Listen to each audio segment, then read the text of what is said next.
సమ్మెకు సంబంధించి ఉద్యోగుల సమస్యలు ఉండొచ్చు, వాళ్ళ హక్కులు ఉండొచ్చు. ప్రభుత్వం అనేక సందర్భాల్లో సానుకూలంగా ఉందని చెప్తూ ఉన్నాం. వారు చెప్తున్న విధంగా 32 నోటీస్ సమ్మెలో 29 అంశాలను ప్రభుత్వం వెంటనే వాటికి సంబంధించినటువంటి పరిష్కార మార్గాలను అక్రాస్ ది టేబుల్ పరిష్కరించడానికి సిద్ధంగా ఉంది.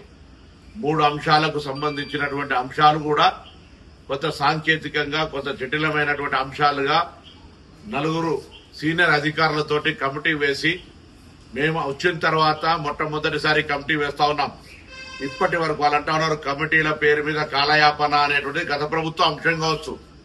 ఈ ప్రభుత్వం వచ్చిన తర్వాత ఆర్టీసీ సమస్యల పరిష్కారానికి వేసినటువంటి మొట్టమొదటి కమిటీ, అది కూడా 4 ఉన్నత సంబంధిత అధికారులు 5 గంటల సేపు రాత్రి వింటే కూడా వాటికి సంబంధించినటువంటి మొండి పట్టుకొని చర్చలు జరుగుతుండగానే 9 గంటలు ముగియక ముందే పోయి నేను సమ్మెలో పాల్గొంటామని చెప్పే ప్రయత్నం జరుగుతోంది. దీని వెనుక రాజకీయ కుట్ర ఉంది. గతంలో ప్రభుత్వంలో ఉన్నటువంటి పెద్దలు మొన్నటికి మొన్న కూడా జగిత్యాల సభలో చంద్రశేఖరరావు గారు మహిళల ప్రయాణం ఉచిత పట్ల విమర్శ చేయడం గాని, ఆటోలకు సంబంధించిన అంశం మాట్లాడడం గాని, ఆనాటి సంఘ అధ్యక్షుడు హరీష్ రావు గారు ఈ యొక్క కొత్త టీఆర్ఎస్ పార్టీకి సంబంధించినటువంటి నేరుగా సంబంధం ఉన్న కొత్త కార్మిక సంఘ నాయకులు వాళ్ళ కనుసన్నల లోపల ఈ ఉద్యమ నిర్మాణం చేసేటువంటి ప్రయత్నం చేయడాన్ని యావత్ తెలంగాణలో ఉన్నటువంటి నా కుటుంబ సభ్యులైన ఆర్టీసీ కార్మికులు గమనించాలని కోరుతా ఉన్నాం. ముందు నుంచి ఓర్వలేక మహిళల ప్రయాణాన్ని పూర్తి అవహేళన చేస్తున్నటువంటి వీళ్లు ఇలా ఎట్లనన్నా ఈ ప్రభుత్వానికి మహిళలకు ఉపయోగపడుతున్నటువంటి ఈ సంక్షేమ పథకాన్ని అప్రతిష్ట పాలు చేయాలి, దీన్ని ఇబ్బంది కలిగేయాలి, ప్రభుత్వానికి చెడ్డ పేరు తేవాలనే ఆలోచనతో మాత్రమే చేస్తున్నారు. ఉప ముఖ్యమంత్రి గారితో కూడా మాట్లాడిన ఉప ముఖ్యమంత్రి గారు ఈ రాష్ట్రంలో లేకున్నప్పటికీ వారికి సంబంధించిన అన్ని అంశాలను పరిష్కారం చేస్తామని చెప్పినప్పటికీ కూడా ఇదే విధమైనటువంటి మొండి వైఖరితోటి వాళ్ళ వ్యవహారం కొనసాగుతోంది. నేను మరొకసారి రాష్ట్ర ప్రభుత్వంగా పూర్తిగా సానుకూలంగా ఉన్నామనే మాట చెప్తాను. 2013 బాండ్స్ ఇచ్చినాము, కారుణ్య నియామకాలు తీసుకుంటా ఉన్నాము, కొత్త ఉద్యోగాలు చేస్తా ఉన్నాము, నూతన బస్సులు కొంటా ఉన్నాం. కొంత వాళ్ళు చెప్తా ఉన్నారు పని భారమని. రాష్ట్ర రవాణా శాఖ తక్షణ కార్మిక చట్టాల ప్రకారం మాత్రమే పని తీసుకోవడానికి మేము సిద్ధంగా ఉన్నాం. కానీ 16 గంటలు 18 గంటలు డ్యూటీ చేసి తెల్లవారి హాఫ్ తీసుకోవాలనేటువంటి ఒక ఉద్యానం లోపల ఆనవాయితీగా కొనస్తున్నటువంటి పరిస్థితి చేస్తే ఇటీవల యాజమాన్యంతో చర్చలు జరిపినప్పుడు ఈ విధానం ద్వారా 10-12 గంటలు వాహనం కంటిన్యూ నడపాలంటే ఇబ్బంది కాబట్టి మ్యాండేటరీగా ఆ అవర్స్ అనేటువంటి రూల్ స్ట్రిక్ట్ గా ఇంప్లిమెంట్ చేయాలని మేమే ఆలోచన చేస్తున్నాం, మీరు కాదు. పనిని ఎక్కువ శ్రమ తీసుకొని మేమేం శ్రమ దోపిడీ చేయదలుచుకోలే. అటువంటి ఏది ఉన్నా అక్రాస్ టేబుల్ మీద పత్రికలు, ప్రజాస్వామికవాదులు, స్వచ్ఛంద సంఘాల ముద్ర కూడా కూర్చొని మాట్లాడడానికి సిద్ధంగా ఉన్నాం. విలీనము యూనియన్లకు సంబంధించి గవర్నమెంట్ లోపల మళ్లీ చెప్తారు కొంతమంది నాయకులు నా వ్యాఖ్యలను కూడా క్రిటిసిజం చేసేటువంటి ఊరికే అన్పార్లమెంటరీ లాంగ్వేజ్ ఉపయోగించడం ఇక్కడ ప్రొవోక్ అయితలేం. ఇలా నేను ఒకటే కోరుతా ఉన్నా, తప్పకుండా గౌరవ ముఖ్యమంత్రి రేవంత్ రెడ్డి గారు, ఉప ముఖ్యమంత్రి గారి నాయకత్వంలో ఆర్టీసీ ప్రజలకు అందుబాటులో ఉండేటువంటి ఒక ప్రయాణ వ్యవస్థగా మారింది. ఆర్థికంగా ప్రభుత్వము నెలకు 300 కోట్లు తగ్గకుండా అవసరం ఉన్నప్పుడు 400 కోట్లు అవసరం ఎంత అంటే తీయాలని సిద్ధంగా ఉంది. పాత పీఎఫ్ లో బకాయిల్ని తక్కువ చేసుకుంటూ వస్తా ఉన్నాం. సిసిఎస్ ఫండ్స్ తక్కువ చేసుకుంటూ వచ్చి పేమెంట్ చేస్తా ఉన్నాం. పీఆర్సీ ఇచ్చినాం మేము వచ్చిన తర్వాత ఒకటి. ఈ విధంగా అనేక రకాల ఆర్టీసీ కారుణ్య నియామకాలే కాక గతంలో డిస్మిస్ అయిన వాళ్లకు 3 కమిటీలు అనేసి వాళ్ళ దగ్గరకు ఉద్యోగాలు ఇచ్చినాం.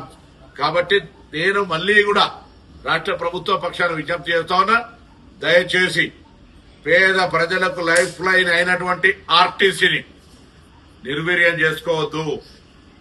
నేనంటా ఉన్నా మీరు చర్చలకు పిలవలేదు, రైట్? సమ్మె విరమించి చర్చలకు రండి, మీ దగ్గర కూర్చొని నేను మాట్లాడడానికి సిద్ధం. మీరు ఒకవైపు సమ్మె కొనసాగిస్తూ చర్చలు మాట్లాడాలంటే ఇది నిన్న కూడా చెప్తాను, మొన్న కూడా చెప్తాను. నేను మీ కుటుంబ సభ్యుడిని, నేను కూడా విద్యార్థి దశ నుంచి వచ్చినటువంటి వాడిని. ప్రభుత్వ పక్షాన మీ పక్షపాతిగా అన్ని అంశాలను ఎక్కడ కూడా నెగటివ్ డిసిషన్ లేకుండా, నెగటివ్ ఆలోచన విధానం లేకుండా 2.5 సంవత్సరాలుగా రవాణా శాఖగా ఉన్నాం. ఇవాళ గౌరవ ముఖ్యమంత్రి గారు కూడా ఎప్పటికైనా రవాణా శాఖకు పేద ప్రజల లైఫ్ లైన్, వాళ్ళందరినీ సంక్షేమం బాగా చూసుకోవాలని ఎప్పటికప్పుడు నిధులు రాకపోతే కూడా నిధులకు సంబంధించి ఉప ముఖ్యమంత్రి గారు వారు కలిసి దీనికి సంబంధించినటువంటి ఒక అండగా పేద ప్రజలకు సంబంధించిన రవాణా సౌకర్య వ్యవస్థ బాగుండాలి, అందులో పనిచేస్తున్నటువంటి 40,000 కుటుంబాలు బాగుండాలి, అదేవిధంగా సంస్థ పరిరక్షించబడాలనేటువంటి ఆలోచనతో చేస్తా ఉన్నాను. కాబట్టి నేను మళ్ళీ కోరుతా ఉన్నాను, ప్రొటెస్ట్ చేయదలుచుకున్నారు, గవర్నమెంట్ మీద ప్రెషర్ బిల్డప్ చేయదలుచుకున్నారు, తప్పకుండా బస్ డిపోల్లో బస్ స్టాండ్లో ఎక్కడో కూర్చొని నిరసన చెప్పండి. ఏ వ్యవస్థకైనా సామధాన భేదాలు 41 రోజులు చెప్పినాం కదా. అరే 41 రోజులు చెప్తారు, 4 సంవత్సరాలు అయితే 3 సంవత్సరాలు అయితే 2 సంవత్సరాలు అయితేనే సమయకాలం.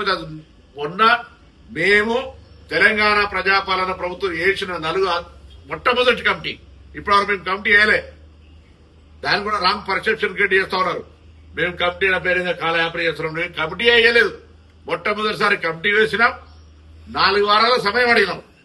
4 వారాల సమయం అనేది పెద్ద సమయం కాదు. జీవోలోనే రిలీజ్ చేసాం, ఆ టైం మెన్షన్ కూడా లేదు. ఓవరాల్ గా జీవో లేకుండా ఓవరాల్ అడుగుతలేదు, జీవోలను రిలీజ్ చేసి ప్రక్రియ ప్రారంభించినారు. జీవో వచ్చినాక 4 గంటల ఒక రోజు 4 రోజులు మీరు అధికారులకు చెప్పిన తర్వాత వాళ్ళ స్పందన ఏదో కూడా చూసేటువంటి అవకాశం లేదా? ఇంత పెద్ద జాతి వైరమేమో ఇదేమన్నా? ప్రభుత్వంతో కూర్చొని మాట్లాడాల్సిన కోసం అంశాలన్నింటినీ ఆ విధంగా కాకుండా నేరుగా ఇందులో కొంతమంది రిటైర్ అయినటువంటి ఉద్యమ నాయకులు నాయకత్వం వహిస్తున్నటువంటి వాళ్లకు డెఫినెట్లీ ఈ రోజు నేను కాంగ్రెస్ పార్టీ నాయకుడు కాదు, ప్రభుత్వ పక్షాన్ని ఆరోపణ చేస్తున్నా. గతంలో నాయకత్వం వహించి ఆర్టీసీని నిర్వీర్యం చేసి ఎగ్జిక్యూటివ్ డైరెక్టర్ ని ఎండీగా పెట్టి సమ్మె చేస్తే మొత్తం డిస్మిస్ చేస్తామనేటువంటి మాటలు చెప్పి ఆర్టీసీని పూర్తిగా రోడ్ల పాలు చేసి ఎన్నికలకు ముందు ఇంటెలిజెన్స్ నివేదిక మేరకు ప్రజలు వ్యతిరేకంగా ఉన్నారని ఎటువంటి సంప్రదింపులు లేకుండా ఎటువంటి తోటి నిర్ణయం లేకుండా ఊరికేనే అందులో విలీనం చేసుకుంటున్నామని ప్రకటించిన తర్వాత కనీసం మేనేజింగ్ డైరెక్టర్ కూడా ఆనాడు సజ్జనార్ గారికి తెలియకుండా, ప్రిన్సిపల్ సెక్రటరీ తెలియకుండా ఆదరగా నోటిఫికేషన్ 2 రోజుల ముందు విలీనం చేసినటువంటి పరిస్థితి. అవును మ్యానుఫ్యాక్చర్ పెట్టమన్నారు, ఇవాళ కూడా పాజిటివ్ గా ఉన్నాం, నెగటివ్ కాదు.